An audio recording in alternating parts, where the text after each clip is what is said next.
తెలంగాణ బెస్తా జిల్లా మరియు పట్టణ సంఘం క్యాలెండర్ను ఆవిష్కరించారు కరీంనగర్ శాసనసభ్యులు గంగుల కమలాకర్. నేడు వారి నివాసంలో ఈ కార్యక్రమం జరిగింది. క్యాలెండర్ ఆవిష్కరణ అనంతరం ఆయన పట్టణంలో నూతనంగా ఏర్పాటు చేసిన 5 జోన్లకు సంబంధించిన సభ్యులను ఎమ్మెల్యే సన్మానించారు.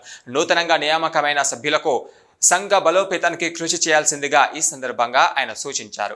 కార్యక్రమం అనంతరం సంఘ సభ్యులు ఎమ్మెల్యే గంగులను ఘనంగా సన్మానించారు. ఈ కార్యక్రమంలో ఎమ్మెల్యే గంగులతో పాటు 12వ డివిజన్ కార్పొరేటర్ తోటరాములు, జిల్లా అధ్యక్షులు కూర ధర్మరాజు, ప్రధాన కార్యదర్శి డోలి రాజన్న, సంఘం రాష్ట్ర కార్యవర్గ సభ్యులు గడప బాలకిషన్ మరియు పట్టణ సంఘం అధ్యక్షులు పావన కృష్ణ, కార్యదర్శి మర్రి జనార్దన్ రెడ్డి, 5 జోన్ల అధ్యక్షులు మరియు కార్యదర్శులు చెల్లూరు మధునయ్య, వరాల శంకర్, కూర పురుషోత్తం, పాక రమేష్, పారువెల్లి శ్రీనివాస్, మోసం రామ్మూర్తి, కట్కూరు ధర్మయ్య, పెద్దపల్లి రవీందర్, గడప అజయ్, శివకుమార్, గంగామాత ఆలయ కమిటీ సభ్యులు గడప సత్యనారాయణ, పద్మా కనకరాజు మరియు సంఘం బాధ్యులు తదితరులు పాల్గొన్నారు.